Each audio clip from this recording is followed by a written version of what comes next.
ఇండియాలో ఉంటున్నాం కదన్న, భారతదేశంలో ఉంటున్నాము, విభిన్న మతాలు సంస్కృతులు ఉంటాయి కదండి. సో అందరితో మనం కలిసి ఉన్నప్పుడు వాళ్ళు మనకి హ్యాపీ క్రిస్మస్ చెప్తే మనం హ్యాపీ పొంగల్ అలా చెప్పచ్చా, క్రైస్తవులు చెప్పచ్చా అనే ప్రశ్న చాలా మందికి ఉంది. చాలా వివరణ ఇచ్చారు ఈయన, మీ వివరణ కూడా మాకు చెప్పండి. Okay, excellent. ఓకే, ఇది మనము చాలా జాగ్రత్తగా దీన్ని హ్యాండిల్ చేయాలి ఈ ప్రశ్నని. సో కొంచెం జాగ్రత్తగా వినండి నేను చెప్పేది. మనిషిని మనిషిగా చూడమని బైబిల్ చెప్తుంది. హిందువుగా చూడమని, ముస్లింగా చూడమని, క్రైస్తవుడిగా చూడమని చెప్పట్లేదు. మనిషి దేవుని స్వరూపమందు దేవుని పోలిక చొప్పున ఉన్నాడు.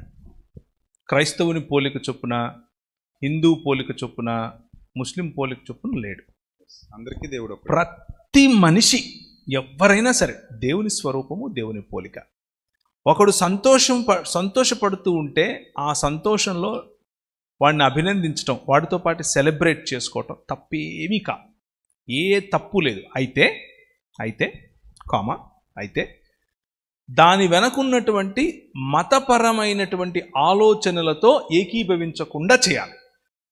మళ్ళీ చెప్పనా, సంతోషంలో పాల్గొనాలి, కానీ మతపరమైనటువంటి ఆలోచనలు, విగ్రహపరమైనటువంటి ఆలోచనలతో పాల్గొనకుండా చేయాలి. ఆరాధన. విగ్రహపరమైనటువంటి ఆలోచనలు అంటే ఏమిటంటే, ప్రతి విగ్రహము ఒక భావజాలంతో వస్తుంది. ఉదాహరణకు హోలీ అంటే ఏంటి? తెలుగు ఇంగ్లీష్ హోలీ కాదు, హోలీ పండగ. హోలీ కాదు, రంగులు కాదు, రంగులు బైక్ కనిపిస్తాయి. దాని వెనకున్నటువంటి భావజాలం ఏమిటంటే, హోలిక అనే ఒక స్త్రీని కాల్చి చంపిన దినం అది. మళ్ళీ చెప్పనా, హోలిక అనేటటువంటి ఒక స్త్రీని దహించినటువంటి, హోలికా దహన్ అని ఈ రోజుకు కూడా ప్రతి హోలీ పండుగ రోజు చేస్తారు. Do you agree with it? ఒక స్త్రీని నడి రోడ్డున కాల్చి చంపడం, కిరసనాయలు పోసి హ్యాపీ హోలీ అని చెప్పగలమా? రంగులు పోయేంత వరకు నో ప్రాబ్లం, కలిసి ఆడేంత వరకు నో ప్రాబ్లం, కానీ ఆ భావజాలంతో నేను ఏకీభవించను. ఎలా చెప్తావు? Be creative in doing that. ఆలోచించి నీ నీ నీ భావజాలాన్ని, నేను దాంతో ఏకీభవించను, కానీ నువ్వు సంతోషంగా ఉండడం నాకు ఇష్టం, నీతో పాటు నేను సంతోషంగా ఉంటాను అని చెప్పే పరిణతి నీలో రావాలి. It's a very thin line, చాలా థిన్ లైన్. ఇంకో పాయింట్ ఏంటంటేనా, ఇప్పుడు అది చేసే వాళ్ళకు కూడా చాలా మందికి ఆ హోలిక అనే దాని గురించి తెలియదు.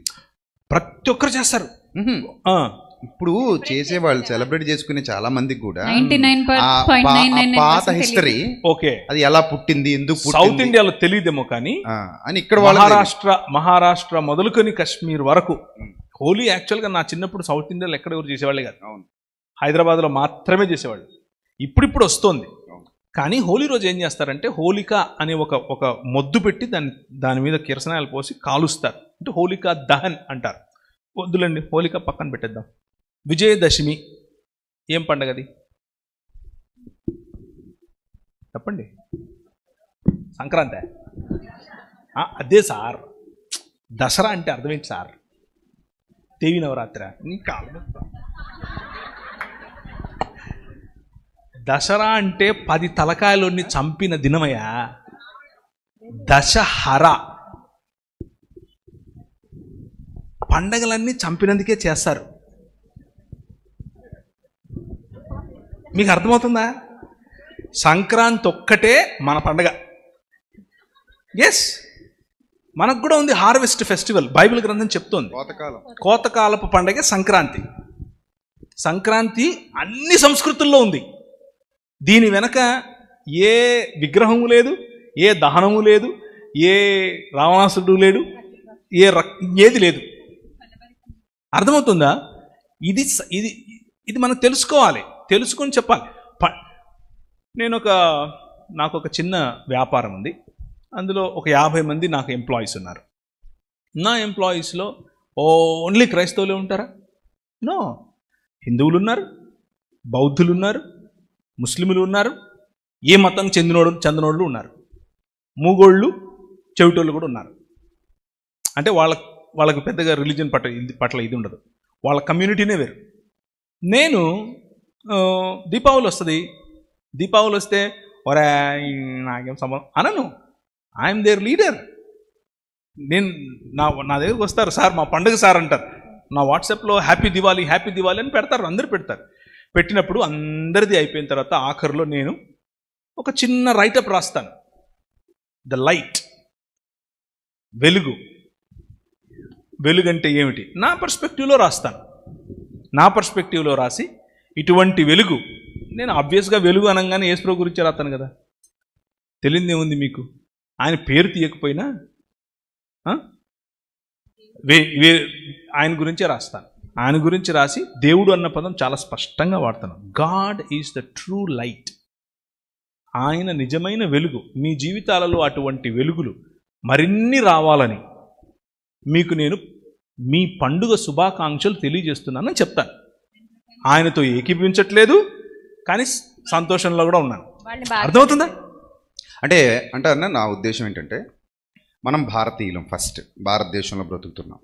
భారతీయులుగా భారతదేశంలో బ్రతుకుతూ మన విశ్వాసాన్ని మనం కంటిన్యూ చేసుకుంటూ వెళ్ళిపోతాం. చావు వరకు మన విశ్వాసం మంది, ఇతరుల విశ్వాసాలు ఇతరులవి, మనకు సంబంధం లేదు. అయినప్పటికీ వాళ్ళు మనం కలిసి బ్రతుకుతున్నాం కాబట్టి, లైక్ మీ కంపెనీలో ఎలాగైతే మీరు సహోదర భావంతో లైక్ అన్ ఇండియన్గా ఎలాగైతే వాళ్ళతో కలిసి, అంటే మీకు క్రిస్మస్ శుభాకాంక్షలు చెప్పినప్పుడు మీరు కూడా వాడికి సంక్రాంతి శుభాకాంక్షలు చెబుతూ ఒక సహోదర భావాన్ని పంచుకుంటూ ముందుకెళ్ళిపోతున్నారు.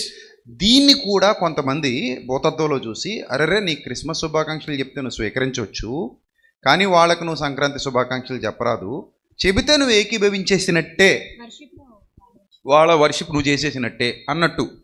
ఇప్పుడు అలా అనుకున్నప్పుడు వాళ్ళు క్రిస్మస్, సంక్రాంతిలో వర్షిప్ ఏం లేదు, ఉందనుకుందాం, కాసేపు ఉందనుకుందాం.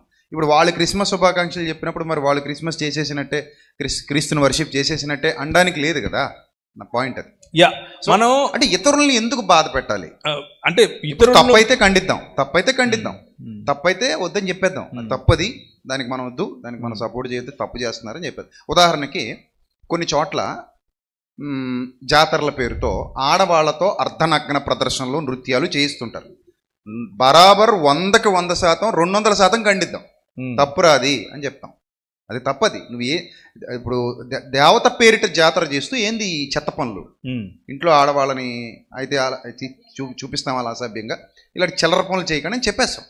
సో అక్కడ తప్పు కాబట్టి ఏకీభవించాం. తప్పు కాని చోట ఎందుకు అందరితో గొడవలు పెట్టుకోవాలి, అందరితో పంచాయతీలు పెట్టుకోవాలి, అందరినీ అంటూ పోవాలి? ఇదా క్రీస్తు మనకు నేర్పించింది కాదు కదా అనేది నా కాన్సెప్ట్. దాన్నే నేను ఎలా అర్థం చేసుకుంటున్నాను అనంటే, నేను ఏకీభవించ అవసరం లేకుండా, అవతల వ్యక్తి యొక్క భావజాలాన్ని నా నెత్తిన పునుపుకోకుండా, ముఖ్యంగా ఆ భావజాలం ఒక విగ్రహాన్ని తీసుకొస్తుంది. ఆ ప్రతి విగ్రహం, ఆ విగ్రహం వెనుకున్నటువంటి ఆలోచన విధానం, ఆ విగ్రహం వెనుకున్నటువంటి భావజాలం ఏదైతే ఉందో అది మనల్ని మెల్లిమెల్లిగా పడుతుంది, నాశనానికి దూరంగా ఉంటూ మన బ్యాలెన్స్, మన ఆలోచన విధానం అంటే మత ఛాందస్వాదం కాదు. నేను ఈ మతానికి చెందినని కాబట్టి నేను నీకు హ్యాపీ సంక్రాంతి చెప్పను, హ్యాపీ రంజాన్ చెప్పను, అట్లా కాదు. అందుకు కాదు. ఆ మతంలో ఉన్నది ఉన్నట్లుగా ఆ మతం ఏదైతే చెప్తుందో దీపావళి గురించి, ఆ ఆలోచనను తీసుకుని నేను నిజమైన దీపావళి లేకపోతే నిజమైన వెలుగుని ఈ విధంగా చూస్తున్నాను అని చెబుతూ, చాలా ప్రేమగా, చాలా సహోదర భావంతో ఒకరినొకరం గ్రీట్ చేసుకోవటం తప్పు కాదు, ఒకరినొకరం ఆశీర్వదించుకోవటం తప్పు కాదు. మీ ఇంట్లో పండగ జరుగుతోంది, మీ ఇంట్లో సంతోషంగా ఉంది, భలే ఉంది చూడటానికి అని సంతోషించడం తప్పు కాదు.